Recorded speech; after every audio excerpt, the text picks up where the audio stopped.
అపోస్తుల కార్యములు 16వ అధ్యాయం 14వ వచనం. అప్పుడు లూదియను దైవభక్తి గల యొక్క స్త్రీ వినుచుండెను. పట్టణస్థురాలు. ప్రభువు ఆమె హృదయము తెరిచెను గనుక పౌలు చెప్పిన మాటల యందు లక్ష్యముంచెను. చిన్న ప్రార్థన చేసుకుందాం. ప్రేమ కలిగిన మా తండ్రి, కృపా కనికరం గల మా దేవా, మీకు వందనాలు. నువ్వు నమ్మదగిన దేవుడవు ప్రభా. నీ బిడ్డలమని చెప్పుకుంటున్నటువంటి మేము, మీరు మా జీవితాల్లో ఎంత గొప్ప కార్యాలు చేశారో, ప్రాముఖ్యమైన విషయాల్ని మేము ధ్యానిస్తూ ఉన్నాం ప్రభా. లూదియ హృదయాన్ని మీరే తెరిచారని, మీరు చెప్తున్న మాటలోని ఆంతర్యాన్ని మేము అర్థం చేసుకొని మీకు మహిమ తీసుకురావడానికి సహాయం చేసి మహిమ పొందమని యేసు నామమున ప్రార్థిస్తున్నాను తండ్రి, ఆమేన్. హల్లెలూయా. ప్రభువు ఆమె హృదయము తెరిచెను. ప్రభువు ఆమె హృదయము తెరిచెను. క్రైస్తవులమని చెప్పుకుంటున్నటువంటి మనం దేవుని పిల్లలం కాబట్టి, దేవుని పిల్లలమైనటువంటి మనందరి పట్ల దేవుడు ఎంత ప్రాముఖ్యమైన కార్యం చేశాడు, ఎంత విశిష్టమైన కార్యం చేశాడు అనే విషయాల్ని మనం పోయిన వారం నుంచి ధ్యానించుకుంటూ వస్తున్నాం. ఇక్కడున్న మనం అందరము కూడా ఒకరోజు దేవుని యొక్క సముఖంలో నిర్దోషులముగా, పవిత్రులముగా మనమందరము నిలబడాలని, మనం కళ్ళతో చూస్తున్నటువంటి సూర్యుడు, చంద్రుడు, నక్షత్రాలు, భూమి ఏదైనా కావచ్చు, ఈ సృష్టిని దేవుడు చేయకంటే ముందే ఇక్కడున్నటువంటి మనందరినీ ఆయన మదిలో ఎన్నుకున్నాడు. ఎన్నుకున్నవాడు ప్రభు అయిన యేసుక్రీస్తు దగ్గరికి పిలిచాడు. పిలిచినటువంటి దేవుడు ఏం చేశాడంటే మనల్ని క్రీస్తు దగ్గరికి ఆకర్షించాడు. యేసు ప్రభు దగ్గరికి మనల్ని ఆకర్షించినటువంటి అదే దేవుడు గనుక దేవుడి యొక్క మాటల్ని వినేటట్టుగా ఆయన మన హృదయాన్ని ఆయననే తెరుస్తాడని వాక్యం సెలవిస్తా ఉంది. చూడండి, మన హృదయం గనుక తెరవబడకపోతే దేవుని యొక్క మాటల్ని మనం గ్రహించలేం, లెక్క చేయలేం. దేవునికి స్తోత్రం. అంటే దేవుడే ఈరోజు మనం దేవుని యొక్క ప్రేమను అనుభవిస్తూ నేను దేవుని బిడ్డనని చెప్పుకోవటానికి మనము ఏదో ప్రయాసపడ్డామని, మన కష్టముతో మనం దేవుని పిల్లలమేమని చెప్పటానికి ఎలాంటి అవకాశం లేకుండా దేవుడు సత్యాన్ని బయలుపరుస్తున్నాడు. ఏమిటంటే మనందరి హృదయాలను ఆయన మాత్రమే తెరిచాడు కాబట్టే ఈరోజు దేవుని పిల్లలుగా మనం జీవించగలుగుతా ఉన్నాం. దేవునికి స్తోత్రం. హల్లెలూయా. చూడండి, దేవుడు గనక మన హృదయాలు తెరవకపోతే కుటుంబ వ్యవస్థ ఎలా ఉంటుందో తెలుసా? కుటుంబాల్లో తండ్రి అంటే పిల్లలకి, పిల్లలంటే తండ్రికి ఎక్కడి నుంచి అనుబంధం ఏర్పడుతుందో తెలుసా? ఇక్కడి నుంచి. దేవునికి స్తోత్రం. బయట వాళ్ళతోని పై పెదాలతోనో రిలేషన్ ఉంటుంది, కానీ తన సొంత తల్లితో, తండ్రితో, పిల్లలతో, తండ్రికి, తల్లిదండ్రులకు, పిల్లలకి ఎక్కడి నుంచి రిలేషన్ ఉంటుందంటే హృదయంలో నుంచి రిలేషన్ ఉంటుంది. అందుకే యేసు ప్రభుల వారు శిష్యులకు ప్రార్థన నేర్పించేటప్పుడు ఫస్ట్ ఏం చెప్తాడో తెలుసా? పరలోకముందున్న తండ్రిని పరిచయం చేస్తాడు. హల్లెలూయా. మనుష్యులకి ప్రాణమును, ఆత్మను, శరీరాన్ని, అంటే మనని సృష్టించినటువంటి సృష్టికర్త అయినటువంటి దేవుడు మనకు తండ్రి అయి ఉన్నాడని, తండ్రిని గురించినటువంటి అవగాహన మనకు లేకపోతే తండ్రిని తండ్రి అని పిలవలేం, తండ్రి పిల్లల్ని పిల్లలని కూడా పిలవలేడు. అంటే ఈ భూమి మీద కుటుంబ వ్యవస్థ ఎంత ప్రాముఖ్యమైందో చూడండి. మీరు దేవుని గురించి ఆలోచన చేయండి. పరలోకాన్ని కనుక మనం ఆలోచన చేస్తే తండ్రి అయిన దేవుడు ప్రతి క్షణం యేసుక్రీస్తుని గురించి సాక్ష్యం చెప్తాడు. యేసు ప్రభు వచ్చాడు, బాప్తిసం పొందుతున్నాడు. బాప్తిసం పొందితే ఆకాశం నుంచి తండ్రి అయిన దేవుడు ఏం మాట్లాడాడంటే, ఇదిగో ఈయన నా ప్రియ కుమారుడు, నేను ఈయన యందు ఆనందించుచున్నాను. రిలేషన్ చూడండి, రిలేషన్ చూడండి. తండ్రి అయిన దేవుడి యొక్క హృదయం తన కుమారుడైన క్రీస్తు పట్ల ప్రేమ, ఎలాంటి ప్రేమను కలిగి ఉన్నాడు. యేసు ప్రభు జీవితాన్ని చూడండి. యేసు ప్రభు ఎక్కడున్నా సరే, ఎక్కడన్నా పని మీద ఉంటే, నువ్వు ఇక్కడ ఉన్నావు ఏంటంటే, నేను నా తండ్రి పని మీద ఉన్నాను. సొంత తల్లిదండ్రులు వచ్చారు, ఏంటే నువ్వు ఇక్కడ ఉన్నావు అంటే, నా తండ్రి పని మీద నేను ఉన్నాను. ఫిలిప్తో అంటాడు, నా తండ్రి నేను కలిసి ఉన్నామయ్యా, నువ్వు తండ్రిని చూపించమంటున్నావేంటి? నన్ను చూస్తే తండ్రిని చూసినట్టే. అంటే కుమారుడిగా తండ్రి అంటే ఎంత విధేయత కలిగి ఉన్నాడు. కుమారుడి పట్ల తండ్రి ఎంత ప్రేమ కలిగి ఉన్నాడు. అదే వ్యవస్థ ఈ భూమి మీద ఉన్నటువంటి దేవుని యొక్క కుటుంబంలో ఉండాలి, సంఘంలో ఉండాలి. దేవుని పిల్లలమని చెప్పుకుంటున్నటువంటి ప్రతి క్రైస్తవ కుటుంబంలో ఈ ప్రేమ వాతావరణం కనుక లేకపోతే కుటుంబంగా ఉండదు. ఈరోజు క్రైస్తవ కుటుంబాలు చూడండి, పిల్లల మీద తల్లిదండ్రులకి ప్రేమ లేదు. పిల్లలు తండ్రిదండ్రులను గౌరవించట్లేదు, రెస్పెక్ట్ ఇవ్వట్లేదు. కారణం ఏంటో తెలుసా? వాళ్ళ హృదయాల్లో ఆ ప్రేమ లేదు.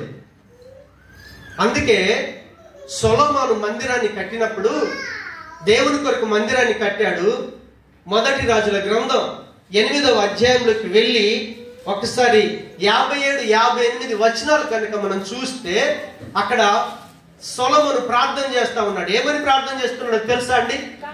మన దేవుడైన యెహోవా మనలను వదలకును విడవకను, మన పితరులకు తోడుగా ఉన్నట్లు మనకు తోడుగా ఉండి, తన మార్గములన్నిటినీ అనుసరించి నడుచుకొనున్నట్లుగా, తాను మన పితరులకు ఇచ్చిన ఆజ్ఞలను, కట్టడలను, విధులను చేకొనున్నట్లుగా మన హృదయములను తన తట్టు తిప్పుకొనుగాక. దేవుడు గనక మన హృదయాన్ని త్రిప్పకపోతే పిల్లోడు తండ్రిని ప్రేమించలేడు, తండ్రి పిల్లల్ని ప్రేమించలేడు. దేవునికి స్తోత్రం, హల్లెలూయా. మన హృదయాల్ని ఆ రీతిగా తెరిచేది, ఒక తండ్రి మాటకు గౌరవం ఇచ్చి కుమారుడు కుమార్తె లోబడి విధేయత చూపే జీవితాన్ని ఇచ్చేది ఎప్పుడు అంటే, దేవుడు వాళ్ళ హృదయాలని తెరిస్తేనే. దేవుడు వాళ్ళ హృదయాన్ని తెరిస్తే తండ్రి మాటను గౌరవిస్తారు, తండ్రికి లోబడతారు. ఆ తండ్రి కూడా ఈ పిల్లలు నా ప్రియమైన పిల్లలని సాక్ష్యం చెప్పగలుగుతారు. లేదంటే ఆ వ్యవస్థ చాలా భయంకరంగా ఉంటుంది, చాలా భయంకరంగా ఉంటుంది. ఇజ్రాయెల్ ప్రజల్ని దేవుడు కాపాడుకుంటూ వస్తా ఉన్నాడు. ఇజ్రాయెల్ ప్రజలు దేవుణ్ణి మరిచిపోతా ఉన్నారు. ఒక సందర్భం వచ్చింది, ఏలియా ప్రవక్త ఏం చేశాడో తెలుసా? ఆ సమాజం అంతటి ఒక స్థలానికి పిలిపించాడు. పిలిపించేసి, నువ్వు నిజంగా నువ్వే దేవుడవని, నువ్వు మాకు తండ్రివని ఈ బిడ్డలు గ్రహించాలి. కాబట్టి ఈ సమయంలో నేను చేసే ప్రార్థన గనక నువ్వు విని కార్యం చేస్తే ఈ ప్రజల యొక్క హృదయాలు నీ తట్టు తిప్పబడతాయని మొదటి రాజుల గ్రంథం 18వ అధ్యాయంలో ఆయన ప్రార్థన చేస్తా ఉన్నాడు. మొదటి రాజుల గ్రంథం 18వ అధ్యాయంలోకి వెళ్ళి 37వ వచనాన్ని చూస్తే ఏలియా ప్రార్థన చేస్తున్నాడు. నీవే దేవుడవనియు నా ప్రార్థన, నీవు వారి హృదయములను నీ తట్టుకు తిరగజేయుదువనియు ఈ జనులకు తెలియనట్లుగా నా ప్రార్థనను అంగీకరించుము. నీవు వారి హృదయములను నీ తట్టుకు తిరగజేయుదువనియు ఈ జనులు తెలియనట్లుగా నా ప్రార్థనను అంగీకరించుము. దేవుడు ఏం చేశాడో తెలుసా? కన్ఫర్మేషన్ ఇచ్చాడు. ఇప్పుడు ఏలియా ప్రార్థన చేస్తే కార్యం జరిగింది అనుకోండి, దానికి సూచన ఏంటిదంటే అదే దేవుడు వాళ్ళ హృదయాలను ఖచ్చితంగా ఆయన తట్టు తిరగజేస్తాడనటానికి ప్రూఫ్ అన్నమాట. ఎప్పుడైతే ఈ ప్రార్థన చేశాడో కింది వచనంలో ఆకాశం నుంచి అగ్ని దిగింది, బలి పశువును కాల్చేసింది. అతడు ఇలాగూ ప్రార్థన చేయగానే యెహోవా అగ్ని దిగి బలి పశువును కాల్చేసింది. దేవునికి స్తోత్రం. హల్లెలూయా. అంటే నిజంగా ఒక కుటుంబ వ్యవస్థలో పిల్లల హృదయాలు తల్లిదండ్రుల హృదయాలు, తల్లిదండ్రుల హృదయాలు పిల్లల తట్టు, పిల్లల హృదయాలు తల్లిదండ్రుల తట్టు గనక తిప్పబడకపోతే ఆ కుటుంబం కుటుంబంగా ఉండదు, కుటుంబంగా ఉండదు.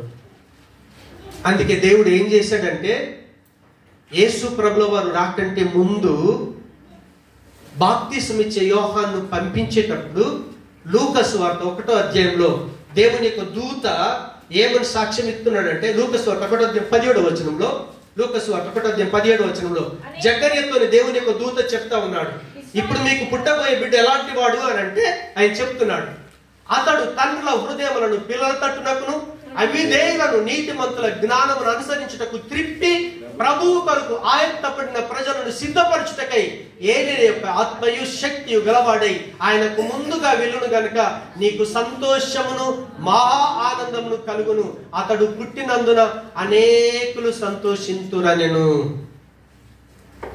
దేవుని ప్రజలు ఏ విధంగా ఉన్నారో తెలుసా? స్టార్టింగ్ నుంచి దేవుడు ఏం చేస్తున్నాడంటే, దేవుని గురించిన విషయాలు ఆయన ప్రజలకు తెలియబడాలని ఆది కాండము నుంచి దేవుడు ప్రవక్తలను పంపిస్తూ ఉన్నాడు.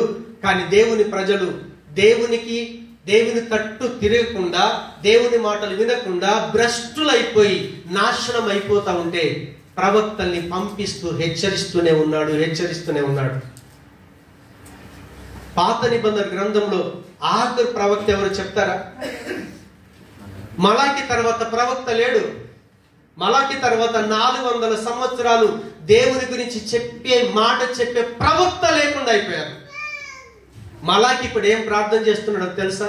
ఒకసారి చూడండి, మలాకి గ్రంథం 4వ అధ్యాయం 6వ వచనాన్ని చూస్తే మలాకి 4:6 అంటున్నాడు, ఆయన ప్రార్థన చేస్తా ఉన్నాడు, నేను వచ్చి దేశమును శపించకుండునట్లు అతడు తండ్రుల హృదయమును పిల్లల తట్టును, పిల్లల హృదయములను తండ్రుల తట్టును త్రిప్పును.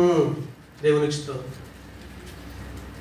దేవుడు వచ్చి దేశాన్ని శపించకుండా ఉండాలి అంటే ఖచ్చితంగా దేశంలో ఉన్న ప్రజలు, ఆ ప్రజలకు ప్రాణాత్మ శరీరాన్ని ఇచ్చిన తండ్రి అయిన దేవుని తట్టు వాళ్ళ హృదయాలు తిప్పబడాలి. లేకపోతే శాపం కలిగి నశించిపోతారు. యేసు ప్రభుల వారు వచ్చింది కూడా అందుకే సొలొమోను కూడా ప్రార్థన చేశాడు, ప్రభువా ఈ ప్రజల యొక్క హృదయాలు నీ తట్టు తిప్పబడాలి.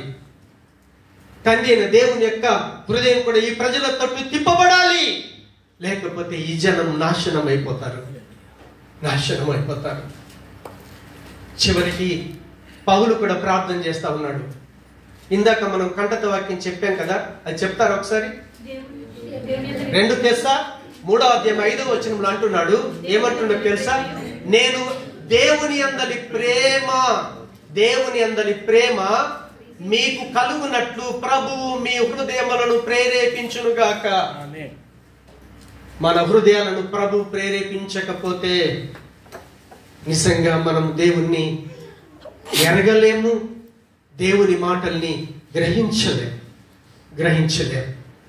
ఎన్నుకున్న దేవుడు పిలిచాడు, పిలిచిన దేవుడు ఆకర్షించాడు, ఆకర్షించినటువంటి అదే దేవుడు ఆయన మాటలకు లోబడేటట్టుగా వినేటట్టుగా మన హృదయాలను తెరిచేది కూడా ఆయనే.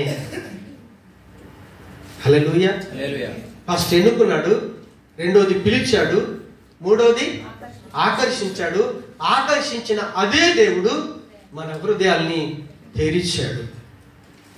5వ విషయం ఏంటో తెలుసా? ప్రాముఖ్యమైనది. హృదయాలను తెరిచినటువంటి దేవుడట మనకు మారు మనసు కలుగచేసేది కూడా ఆయనే. హల్లెలూయా. ఒకసారి చూద్దాం. అపొస్తల కార్యములు 5వ అధ్యాయం 31వ వచనం. అపొస్తల కార్యములు 5వ అధ్యాయం 31వ వచనం. ఇశ్రాయేలునకు మారు మనసును పాప క్షమాపణను దయచేయుటకై దేవుడు ఆయనను అధిపతిగాను రక్షకునిగాను తన దక్షిణ బలము చేత హెచ్చించి ఉన్నాడు. దేవునికి స్తోత్రం. ఇశ్రాయేలుల కంటే దేవుని యొక్క ప్రజలకు దేవునికి స్తోత్రం. చూడండి, భూమి మీద దేవుని ప్రజలు కాని వారు ఎవరైనా ఉన్నారా? జవాబు చెప్పాలి. భూమి మీద ఏ మనిషి అయినా కావచ్చు, దేవుడికి సంబంధం లేని మనుషులు అసలు ఉన్నారా? ఎవడు లేడు. కాకపోతే దేవుని మర్చిపోయారు. దేవునితో సంబంధం లేకుండా, దేవునితో ఉన్నటువంటి బంధము తెగిపోయి అన్యుల్లాగా జీవిస్తున్నారు. కానీ దేవుడి యొక్క ప్రణాళిక ఏంటంటే, ఈ ప్రజలు ఈ రీతిగా నాశనం అయిపోతారని దేవుడు ఒక జనాంగాన్ని ప్రత్యేకపరుచుకున్నాడు. ఆ ఇశ్రాయేలు ప్రజల్ని దేవుడు ఎన్నుకున్నాడు. కానీ ఇశ్రాయేలు ప్రజలకు కూడా దేవుడు ధర్మశాస్త్రం ఇచ్చిన వాళ్ళ హృదయాలు మార్చబడలేదు. వాళ్ళ హృదయాలు మార్చబడాలంటే వాళ్ళకు మారు మనస్సు, పాప క్షమాపణ ఇవ్వడానికి యేసుక్రీస్తును అధిపతిగా, అధిపతి అంటే అధికారి, అధికారి. మారు మనసును పొందుకునాలన్నా, నీ పాపాలకు క్షమాపణ కలగాలన్నా అధికారం ఎవరి చేతిలో ఉందంటే కేవలము ప్రభు అయినటువంటి యేసుక్రీస్తు చేతిలో ఉంది. కాబట్టి ఆయన మారు మనసు ఇస్తేనే ఈరోజు మనం ఈ జీవితాన్ని జీవించగలుగుతున్నాం. దేవునికి స్తోత్రం. హల్లెలూయా, హల్లెలూయా. చూడండి, యేసు ప్రభు దేనికి అధిపతట? మారు మనసు. అంటే యేసు ప్రభు చేసేది ఏంటో దయచేసి చాలా, మారు మనసు అనేది ఇది పెద్ద సబ్జెక్ట్. ఇది మనకు అర్థమైతే మన జీవితాలు చాలా ఎక్సలెంట్గా ఉంటాయి. దయచేసి మనసు పెట్టి వినండి, శ్రద్ధ పెట్టి వినండి. యేసు ప్రభుల వారు ఈ భూమి మీద ఉన్నటువంటి ఒక పాపికి ఏం చేస్తాడు అని అంటే పశ్చాత్తాపాన్ని కలుగజేస్తాడు. పశ్చాత్తాపంతోనే పాప క్షమాపణ ఇస్తాడు. పశ్చాత్తాపము, పాప క్షమాపణ. పశ్చాత్తాపము, పాప క్షమాపణ ఈ రెండింటిని ఫ్రీగా ఉచితంగా ఒక పాపికి యేసు ప్రభుల వారు దయచేస్తాడు. అలాంటి అధికారం యేసు ప్రభుల వారికి ఉంది. అలాంటి అధికారం ఎవరికి ఉంది? కేవలం యేసు ప్రభుల వారికి ఉంది. దేవునికి స్తోత్రం. హల్లెలూయా. ఒక వ్యక్తి పశ్చాత్తాపపడి పాప క్షమాపణ పొందితే నెక్స్ట్ వచ్చే స్టేజ్ ఏంటంటే మారు మనసు. పశ్చాత్తాపము లేకుండా, పాపానికి క్షమాపణ లేకుండా ఒక వ్యక్తి మారు మనసును కలిగి ఉండలేడు. ఒక వ్యక్తి పాపము చేసి చచ్చిపోయి నరకానికి వెళ్లాల్సిన స్థితి నుంచి తప్పించబడి నిత్యముగా జీవించే నిత్య జీవాన్ని అనుభవించాలి అంటే ఆ మనిషికి కావాల్సింది ఏంటంటే మారు మనస్సు మాత్రమే. మారు మనస్సు మాత్రమే. దేవునికి స్తోత్రం. హల్లెలూయా. ఆ యొక్క మారు మనస్సును ఇవ్వటానికి దేవుడు ఇష్టపడుతా ఉన్నాడు. అది ఎవరిచ్చేది కాదు, కేవలం దేవుడు మాత్రమే ఇవ్వగలడు. మనం బైబిల్లోకి వెళ్ళి 2 కొరింథీ పత్రిక 7వ అధ్యాయం 10వ వచనాన్ని చదివితే దేవుని యొక్క వాక్యం స్పష్టంగా ఏం చెప్తుందంటే, దైవ చిత్తానుసారమైన దుఃఖము రక్షణార్థమైన, ఆ మాట దగ్గర ఆగుదాం.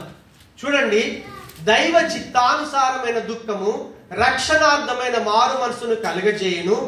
ఈ మారు మనసు దుఃఖమును పుట్టించదు, అయితే లోక సంబంధమైన దుఃఖము మరణమును కలుగజేయును. దుఃఖాన్ని పుట్టిస్తుంది. లోక సంబంధమైన దుఃఖం అంటే మనకేదైనా లోటు ఉంది, దాని కొరకు మనం ఏడుస్తాం. అవసరం కొరకు ఏడుస్తాం. హల్లెలూయా. అవసరం కొరకు ఏడిస్తే మనము నిత్య జీవం పొందుకునే స్థితిలోనికి వెళ్ళం.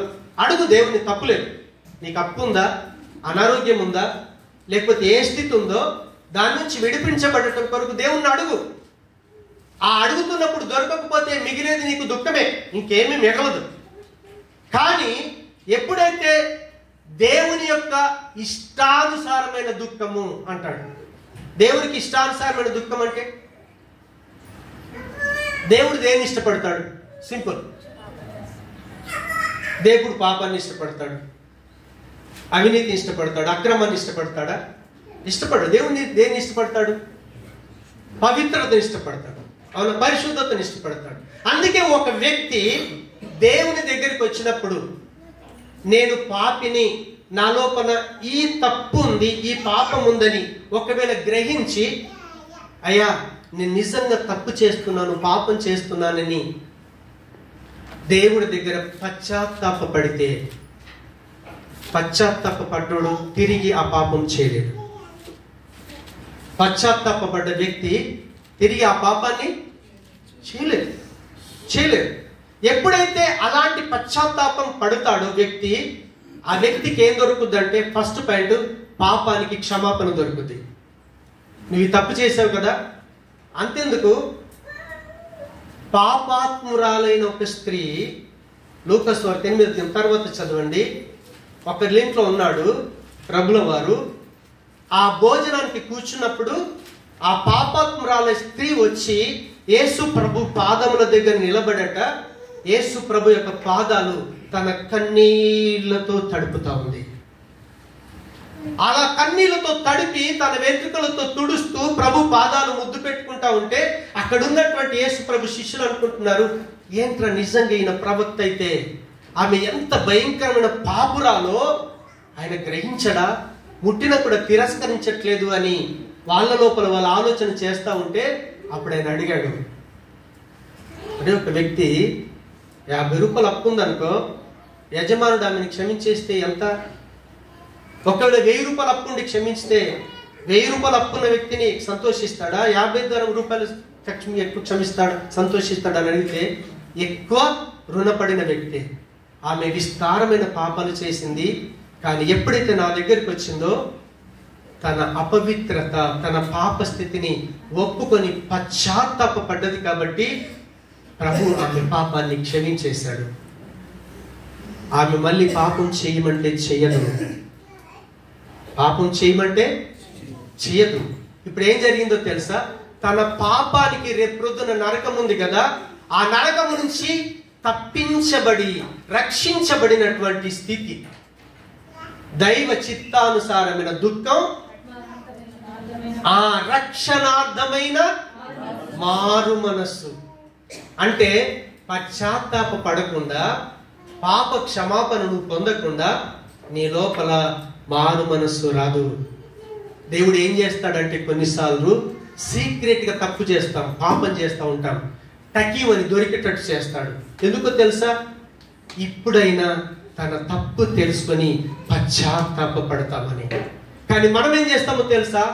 దొరికిపోయామని ఏడుతాం తప్ప, వాస్తవంగా తప్పు చేశానే, నా తప్పు సరి చేసుకోవటానికి దేవుడు ఈరోజు నన్ను కనికరించి పట్టుబడేటట్టు చేశాడే, నిజంగా నేను పాపం చేశానని పశ్చాత్తాప పడితే ఆ క్షణం ఆ వ్యక్తి జీవితం మారిపోతుంది. ప్రభు చేత పాప క్షమాపణ పొందుకుంటుంది. సంఘములో ధైర్యంగా నిలబడి, నేను పాప జీవితాన్ని అనుభవించేవాడిని, పాపం చేస్తున్న దాన్ని ప్రభు నన్ను ప్రేమించి పట్టబడేటట్టు చేసి నా తప్పిదాన్ని తెలుసుకొని ఈరోజు పశ్చాత్తాప పడుతుండగా నా ప్రభు నన్ను పాపం నుంచి క్షమించాడని, ఈరోజు నేను రక్షించబడ్డానని సంఘములో సాక్ష్యం చెప్పగలుగుతాను. లేదంటే ఏం చేస్తారో తెలుసా? ఎక్కడ పాపం బయటపడ్డదో అక్కడి నుంచి తప్పించబడి ఇంకో సంఘానికి వెళ్తా ఉంటారు. ఎంత భయంకర స్థితితో చూడండి. మనుషులం ఏ రకమైన తప్పే కావచ్చు, వ్యభిచారమే పాపమే కావచ్చు, ఎన్ని రకాలుగా దేవునికి విరుద్ధంగా జీవిస్తున్నామో మన తప్పు దేవుడు బయలుపరిచినప్పుడు ఒప్పుకొని ఎప్పుడైతే దాన్ని విడిచిపెట్టుకుంటామో, ఎక్కడ మన జీవితము సరిలేదని తెలిసిందో అక్కడ తిరిగి దేవుడు సాక్షిగా నిలబెట్టుకుంటాడు. ఎప్పుడైతే మారావో ఇంకా నీ లైఫ్లో ఏ రోజు కూడా మార్పు పొందే అవకాశం దొరకదు. ఏశావు లాంటి భ్రష్టులం అయిపోతాం. మారు మనసు పొందటానికి అవకాశం దొరకదు. అందుకే పౌలు చెప్తా ఉన్నాడు, అపొస్తలుల కార్యం 2:38 అంటాడు. ఏమంటాడో తెలుసా? అక్కడున్నటువంటి ఇజ్రాయెల్ ప్రజలతో మాట్లాడుతూ ఉన్నాడు.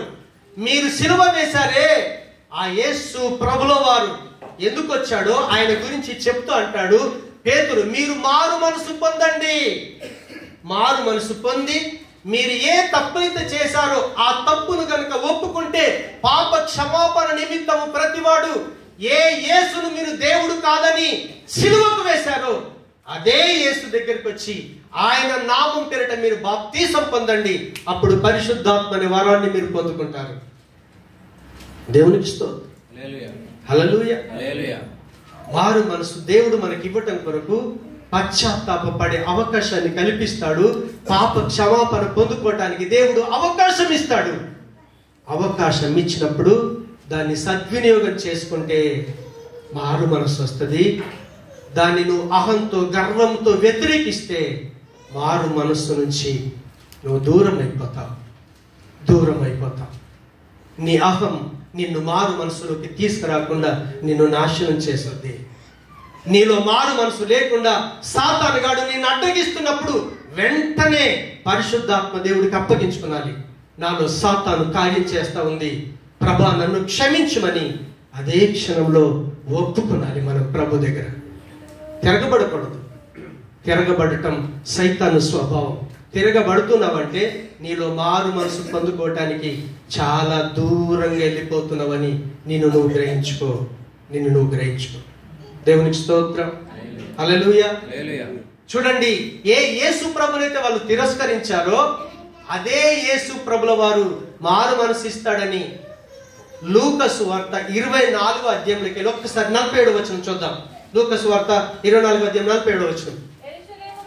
యెరూషలేము మొదలుకొని సమస్త జనములలో ఆయన పేరట మారు మనసును పాప క్షమాపణయు ప్రకటింపబడుననియు వ్రాయబడి ఉన్నది. మారు మనసు ఎవరి పేరుతో వస్తుందట? యేసు ప్రభువే ఇయ్యాలి. హల్లెలూయా.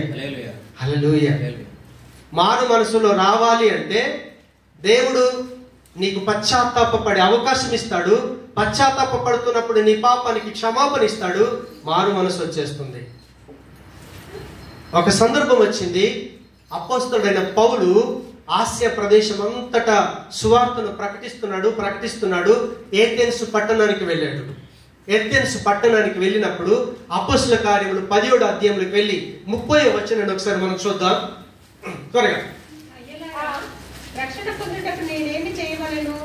అందుకు వారు కాదు, ఆ అజ్ఞాన కాలములను దేవుడు చూడనట్టుగా ఉండెను.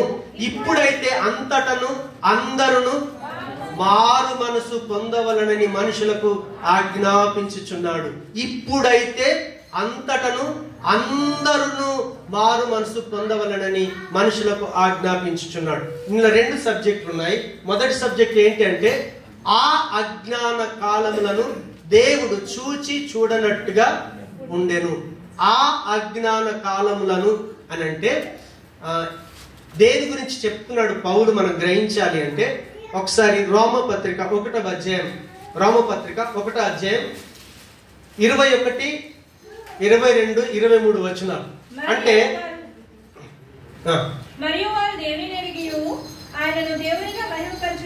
ఆ మాటల సందర్భాన్ని మనం చూస్తే ఎప్పుడైతే ఒక మనిషి విగ్రహారాధన చేస్తా ఉన్నాడో, విగ్రహాన్ని పూజిస్తున్నాడో ఆ కాలమును ఆ అజ్ఞాన కాలం అంటుండే. అంటే వాళ్ళు ఏ టైం అయితే గడిపారో ఆ గడిపిన టైము జ్ఞానానికి సంబంధించింది కాదు, అజ్ఞాన కాలము. ఎందుకొరకు అజ్ఞాన కాలము వివరిస్తా ఉన్నాడు. ఏమని చెప్తున్నాడంటే, మరియు వారు దేవునిని ఎరిగి ఉండి ఆయనను దేవునిగా మహిమపరచలేదు, కృతజ్ఞతాస్తుతులు చెల్లింపను లేదు గాని తమ వాదముల యందు వ్యర్థులైరి. 22వ వచనంలో అంటాడు, వారి అవివేక హృదయము అంధకారమాయను, తాము జ్ఞానులమని చెప్పుకొనుచు బుద్ధిహీనులైరి. దేవునికి స్తోత్రం. 21 ఏమన్నాడు? వారు దేవుణ్ణి ఎరిగి ఉండి కూడా. చూడండి, చాలా మందికి దేవుడు ఉన్నాడని తెలుసు. దేవుడు ఉన్నాడని తెలుసా? తెలియదు. ఆయన ఎవరో ఎలా ఉంటాడో తెలియదు, కానీ దేవుడు ఉన్నాడని మాత్రం ఖచ్చితంగా తెలుసు. దేవుడు ఉన్నాడని వారికి తెలిసినప్పుడు దేవుణ్ణి ఏం చేయాలి? మహిమపరచాలి. మహిమపరచాలంటే వాళ్ళకి అవకాశం కావాలి. ఎలా మహిమపరచాలో తెలియదు. తెలియక 22 అంటున్నాడు, వారి అవివేక హృదయం అంధకారమాయను. అంటే హృదయంలో వివేకం గనుక లేకపోతే, మనం చూడండి కొన్నిసార్లు ఏదన్నా చేయకూడని పని చేస్తే అసలు ఆలోచన చేయలేదురా, గ్రహించక నేను చేశానంట. అది చేయాల్సింది కాదు, నేను చేశాను. కారణం ఏంటి?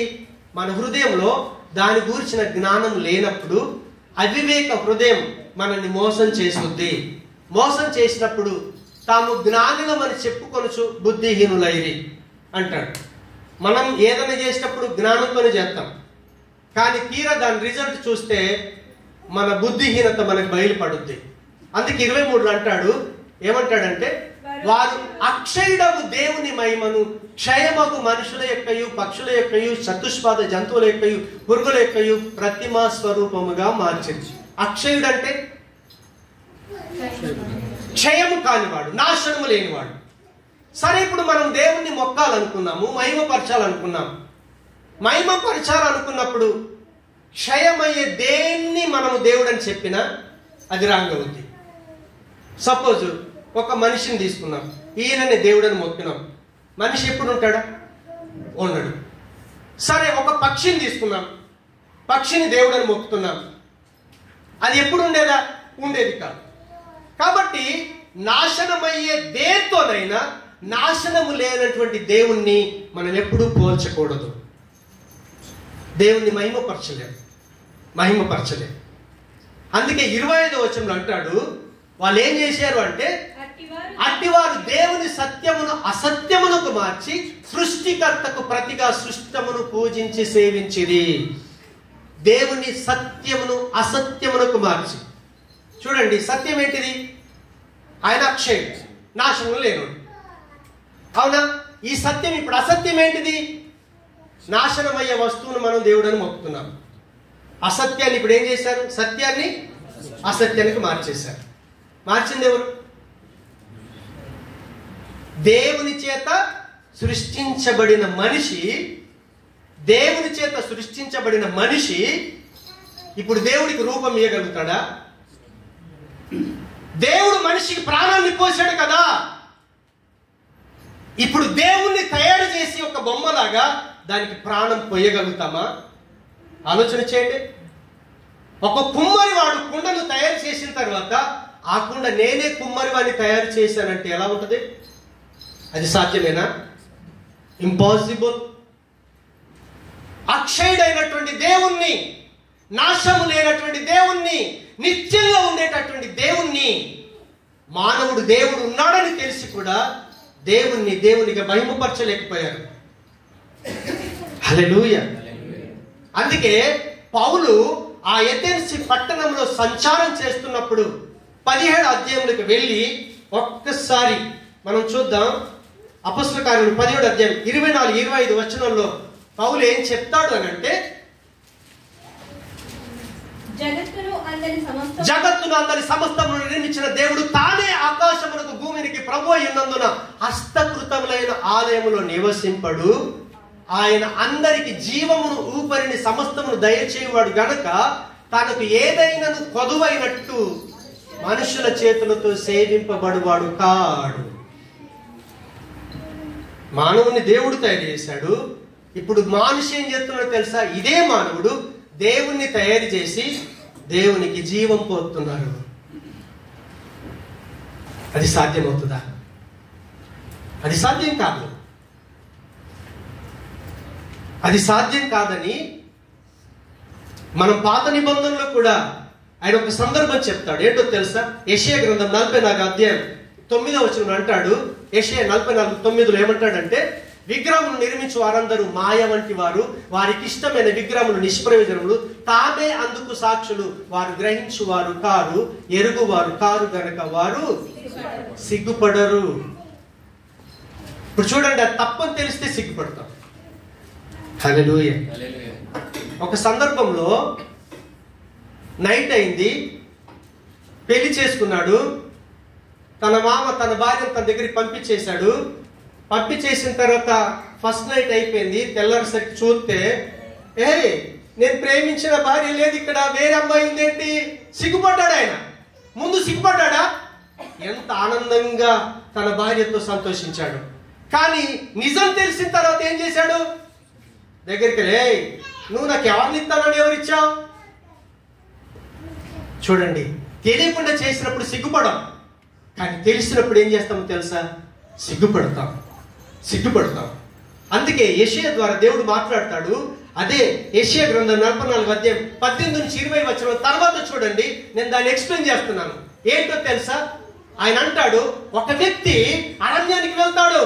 అరణ్యానికి వెళ్ళి ఒక పెద్ద మొద్దును తీసుకొస్తాడు. వడ్రంగి దగ్గర తీసుకొస్తాడు. వడ్రంగి ఏం చేస్తాడు? దాన్ని చక్కగా చెక్తాడు. అలా చెక్కుతున్నప్పుడు కొంతమంది ఏం చేస్తారు తెలుసా? వంట వండుకోవటానికి ఆ చెక్క పొట్టు తీసుకుని వెళ్తారు. కొంతమంది మాంసం వండుకున్నారు, రొట్టె చేసుకున్నారు, కొంతమంది చలిగాచుకున్నారు. ఇప్పుడు అదే మొద్దు నుంచి తీసినటువంటి దాన్ని ఇప్పుడు ఈ వడ్రంగి తీసుకెళ్లి అక్కడ పెట్టేసి దేవుడని మొక్కుతా ఉన్నాడు. మీరు గ్రహించండి. 20వ వచనంలో అంటాడు, ఏమంటాడు తెలుసా? యెషయా, వాడు బూడిద తినుచున్నాడు, వాని మనసు మోసపోయినదై తప్పుదారిని వాని తీసుకొని పోవుచున్నదని, వాడు తన ఆత్మను రక్షించుకొన జాలడనియు, నా కుడి చేతిలో అబద్ధం ఉన్నది కదా అనియు అనుకొనుటకు వానికి బుద్ధి చాలదు. దేవుడు హృదయం తెరిస్తే తప్ప దేవుణ్ణి గ్రహించలేము. కారణం ఏంటో తెలుసా? ఈ ప్రపంచంలో ఉన్నటువంటి మనుషులందరినీ కూడా వారి మనోనేత్రాలకు గుడ్డితనాన్ని సాతానుగాడు కలుగజేశాడు. అపోస్తలుడైన పౌలు ఆ ఎథెన్స్ పట్టణంలో ఉన్నప్పుడు ఆయన చేసింది ఏంటో తెలుసా? ఆయన నిలబడి ఎథెన్స్ పట్టణం అంతా చూస్తూ ఉన్నప్పుడు ఒకటి గ్రహించాడు. ఏం గ్రహించాడో తెలుసా? ఆ పట్టణంలో మంచి మంచి దేవాలయాలు ఉన్నాయి. ఆ మంచి మంచి దేవాలయాలు ఎలా ఉన్నాయి అంటే వాస్తు శాస్త్రంతోని చాలా బాగా నిర్మించబడ్డాయి. ఆ ఆలయాలు ఘనంగా ఎంచబడతా ఉన్నాయి. ఆ ఆలయాల్లో ఉన్నటువంటి విగ్రహాలు కూడా చక్కటి శిల్ప శాస్త్రం చేత చక్కటి నైపుణ్యంగా చెక్కాడు. వాటిని చూస్తుంటే ఎంత రమ్యంగా, ఎంత అందంగా, ఎంత ఘనంగా ఉన్నాయో. కానీ ఎప్పుడైతే పౌలు ప్రభువైన యేసుక్రీస్తు వాటిని చూస్తున్నాడో వాళ్ళకి ఏమనిపించిందో తెలుసా? వాళ్ళ యొక్క జ్ఞానం అజ్ఞానంలాగా కనిపించిందట. ఎందుకో తెలుసా? వాళ్ళంతా నైపుణ్యం కలిగి వాళ్ళు చేశారు కదా, వాళ్ళు చేసిన ఆ కార్యం ఏదైతే ఉందో ఆ కార్యం నిజమైన దేవుని దగ్గరికి నడిపించలేకపోయింది. సృష్టికర్త అయిన దేవుడు, ప్రపంచ ప్రజలందరూ కూడా దేవుడు ఉన్నాడని, అన్ని మతాల ప్రజలు, అన్ని దేశాల ప్రజలు, అన్ని కులాల ప్రజలు దేవుడు అనేవాడు ఒకడు ఉన్నాడని ఏ దేవుని గురించి చెప్తున్నారో ఆ దేవుని దగ్గరికి అది నడిపించలేకపోయాయి. అందుకే పౌలు అంటాడు, ఎథెన్స్ లో ఉన్నటువంటి ప్రజలు వాళ్ళు బహుభక్తి కలిగినటువంటి వారు. వాళ్ళకు దేవుడు అంటే ప్రేమ ఉంది, భక్తి ఉంది. వాళ్ళకు నిజమైన దేవుడు ఎవరో తెలియబడిన దేవునికి ఆరాధన రాశారే. ఆ తెలియబడిన దేవుడు ఎవరో కాదు, ప్రభు అయినటువంటి యేసుక్రీస్తుని వాళ్ళకు పరిచయం చేసినప్పుడు ఎథెన్స్ పట్టణ ప్రజలకు మారు మనసు వచ్చేసింది. యేసు ప్రభుని అంగీకరించారు. దేవుని ప్రజలుగా జీవించగలిగారు. అందుకే ఒక వ్యక్తికి ఇప్పుడు పౌలు అక్కడ అపోస్తల కార్యం 10వ అధ్యాయం 30వ వచనంలో ఆయన అంటున్నాడు, ఎథెన్స్ వాళ్ళ కొరకు మారు మనసు కావాలని ప్రార్థన చేస్తా ఉన్నాడు. ఆయన ఏమని హెచ్చరిస్తున్నాడంటే, ఇప్పుడైతే అంతటను అందరూ మారు మనసు పొందవలనని మనుషులకు ఆజ్ఞాపిస్తున్నాడు దేవుడు. అంతటను అందరూ అంటే ఈ ప్రపంచంలో తత్వజ్ఞానం కలిగిన వాళ్ళు ఉన్నారు, దేవునికి స్తోత్రం. వేదాంతము తెలిసిన వాళ్ళు ఉన్నారు, దేవునికి స్తోత్రం. ఎన్నో మతాల ప్రజలు, మతస్థులందరూ ఉన్నారు, హల్లెలూయా. విగ్రహారాధన చేసే, పూజ చేసే వాళ్ళు ఉన్నారు, దేవునికి స్తోత్రం. విద్యావంతులు, చాలా ఎక్కువ చదువుకున్న విద్యావంతులు ఉన్నారు, దేవునికి స్తోత్రం. ఇంకనట శాస్త్రజ్ఞులు ఉన్నారు, హల్లెలూయా. ఎలాంటి వాళ్ళు ఉన్నారంటే అధికారులు ఉన్నారు, హల్లెలూయా. మంచి మంచి మేనేజర్లు, జీఎంలు, ప్రపంచాన్ని ఏలుతున్నటువంటి అధికారులు ఉన్నారు. ఇంకెవరున్నారు తెలుసా? సామాన్య ప్రజలు కూడా ఉన్నారు. కానీ దేవుడు ఏం కోరుకుంటుండో తెలుసా? అంతటా అందరూ మారు మనసు పొందాలి. ఎందుకో చెప్తారా? దేవుని యొక్క వాక్యం చెప్తా ఉంది. రోమపత్రిక 3వ అధ్యాయం 23లో అంటాడు, ఏ భేదము లేదు, అందరూ పాపులే, అందరూ పాపములు ఉన్నారు కాబట్టి దేవుని యొక్క మహిమను వాళ్ళు గ్రహించలేకపోతున్నారు. ఖచ్చితంగా ప్రపంచంలో ఉన్న ప్రతి ఒక్కరికి మారు మనస్సు కావాలి. పుట్టినప్పటి నుంచి యేసు ప్రభును పుట్టినప్పటి నుంచి పాటలు పాడుతూ ఎదగొచ్చు. ఆ వ్యక్తి నీతిమంతుడిగా ఎంచబడొచ్చు, కానీ ఆ వ్యక్తికి నేను నిజంగా పాపములు ఉన్నానని, పాపంలో పుట్టినానని, పాపపు స్వభావం నాలో ఉందని గ్రహించి పశ్చాత్తాప పడకపోతే పాప క్షమాపణ దొరకదు. పశ్చాత్తాపం, పాప క్షమాపణ లేకపోతే మారు మనసు దొరకదు. దేవుని పిల్లలుగా జీవించలేరు. అందుకే యేసు ప్రభుల ఒక సందర్భంలో అంటాడు, 99 నీతిమంతుల కంటే ఒక పాపి రక్షించబడితే పరలోకంలో దేవుడు సంతోషిస్తాడు. మనమందరం దేవుని పిల్లలమే, కానీ మన లోపల ఏ పాప స్వభావం ఉందని గుర్తించి దేవుని దగ్గర పశ్చాత్తాపపడి పాప క్షమాపణ పొందితే నిజంగా దేవుడు మనకు మారు మనసు ఇస్తాడు.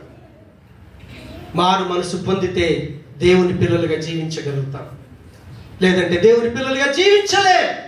భ్రమలో బ్రతుకుతాం దేవుని పిల్లలమని. కాబట్టి ప్రతి ఒక్కరికి మారు మనసు కావాలి, మారు మనసు కావాలి, మారు మనసు కావాలి. అందుకే దేవుడికి ఉన్న ఒకే ఒక కోరిక ఏంటో తెలుసా? ప్రపంచ ప్రజలందరినీ ఎందుకొరకు ప్రేమిస్తున్నాడో తెలుసా? వాళ్ళందరికీ కూడా దేవుడు మారు మనసు ఇయ్యాలని, నాశనం తప్పించాలని.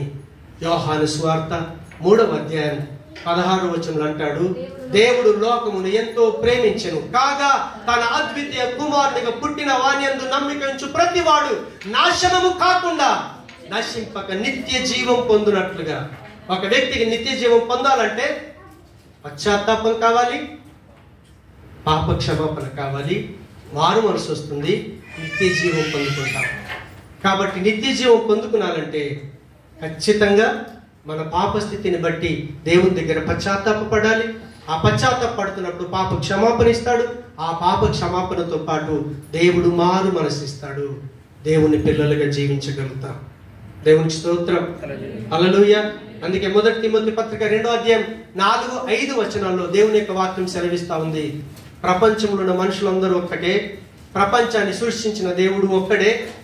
ఈ దేవుడికి, ఈ మానవులకి, ఈ దేవుణ్ణి మానవులతోని, మానవులను దేవునితోని కలిపేటటువంటి వాడు ప్రభు అయినటువంటి యేసుక్రీస్తు ఒక్కడే.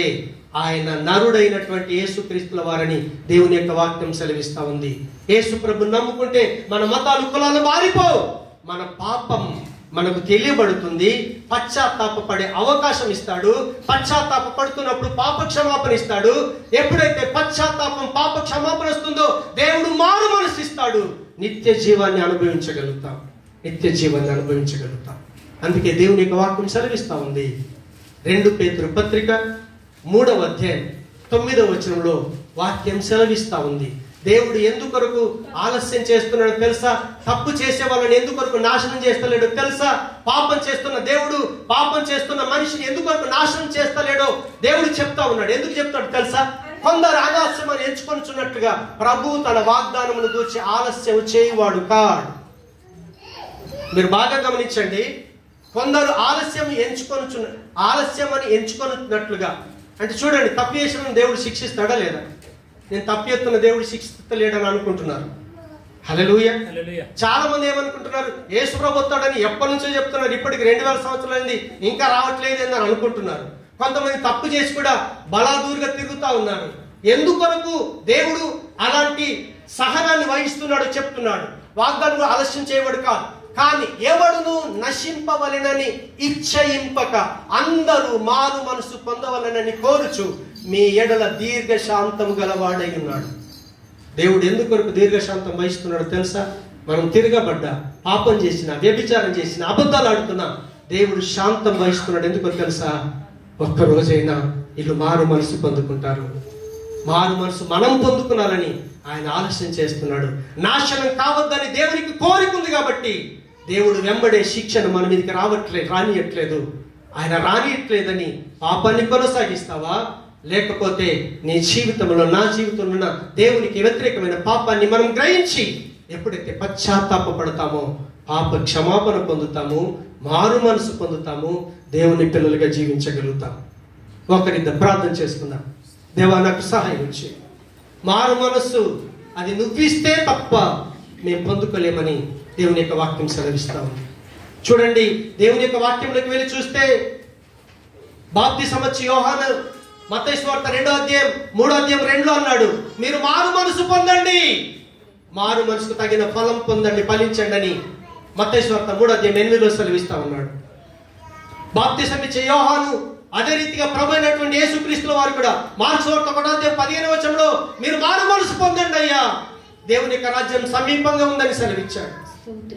లూకా సువార్త 5:32 ఖచ్చితంగా మీరు మారు మనసు పొందాలి, మారు మనసు ఇచ్చుటకైన అధిపతి అని దేవుని యొక్క వాక్యం సెలవిస్తా ఉంది.